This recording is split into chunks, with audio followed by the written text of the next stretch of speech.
Good morning, student. Myself, Mr. Vinod Thomre. Today, we are going to study about the important topic from plant physiology called as transpiration. What is transpiration? Transpiration is the process of water movement through a plant and its evaporation from the aerial parts such as leaves, stems, and flowers. Or it may be defined as transpiration is the loss of pure water in the form of vapors from the aerial part of plant.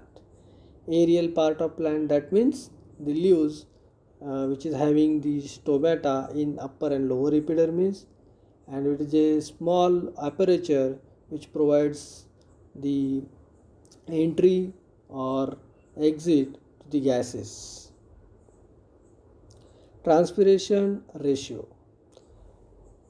Basically, what is transpiration ratio and how it is calculated, that is going to study through this lecture. The transpiration ratio is the ratio of the mass of water transpired to the mass of dry matter produced. Here, the mass of water transpired, that means the loss of water through the aerial part of plant through water vapor, and the mass of dry matter produced, that means the photosynthesis. And for photosynthesis there is a requirement of carbon dioxide, which is generally entered into the stomata, and while entering the carbon dioxide into the plant cell, at that moment the water is transpired outside the plant cell through the stomata, and the ratio of that mass of water transpired to the mass of dry matter produced is referred to as a transpiration ratio. The transpiration ratio measures the relationship between water loss and carbon gain. Carbon gain in the form of carbon dioxide and water loss in the form of water vapor. The effectiveness of plant in moderating water loss while allowing sufficient carbon dioxide uptake for photosynthesis can be assessed by a parameter called the transpiration ratio. This value is defined as the amount of water transpired by the plant divided by the amount of carbon dioxide assimilated by photosynthesis.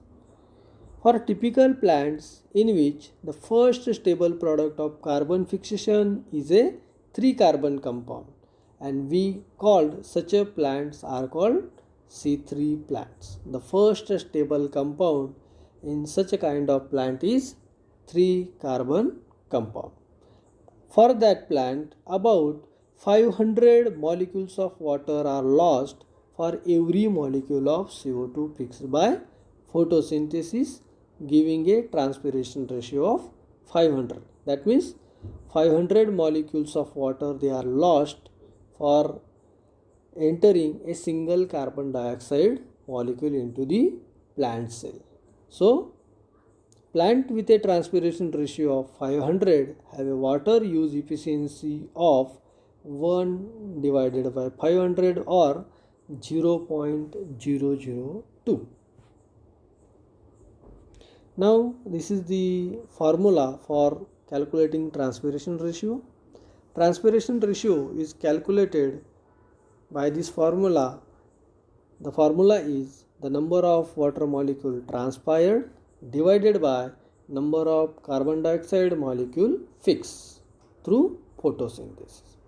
For C3 plant, the transpiration ratio is 500 molecules that are required to transpire to enter a single carbon dioxide molecule into the cell. So we can calculate like this: 500 divided by 1, that means 500. For C4 plant, it is 300 or 250 molecules that are transpired to intake a 1 carbon dioxide molecule for the photosynthesis.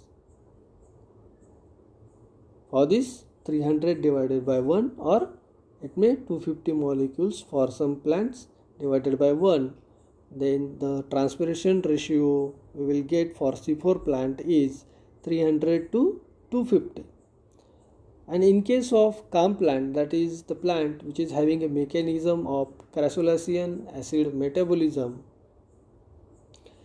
they are the most water conserving strategies plant that they required a 50 molecules to transpired out from the cell to intake a 1 carbon dioxide molecule.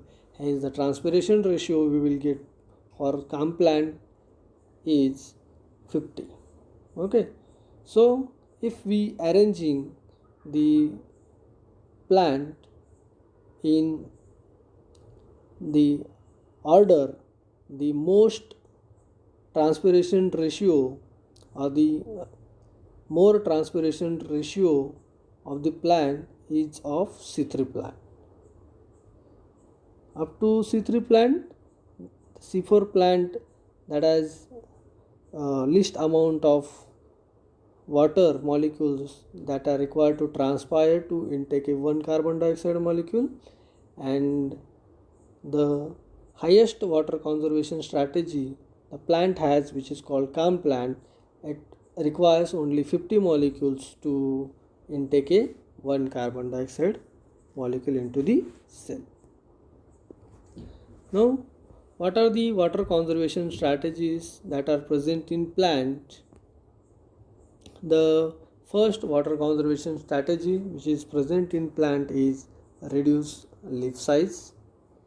Some arid climate plants are able to conserve water because of their reduced leaf size. So we know that water is lost due to the high temperature, which causes increasing transpiration rate, and to avoid this, plant reduce their life size, so it ultimately reduces the number of stomata which are present on lower and upper epidermis of leaf. Less leaf surfaces area results in reduced water loss through the epidermis. Small leaves have fewer stomata than larger leaves, and adaptation also reduces water loss. Some dry land plants have stomata only on the bottom epidermis, which further reducing water loss, and some have several layers of epidermal cell. Then the second strategy which plant has is water storage. Succulent plants have developed multiple structural mechanisms that prevent water loss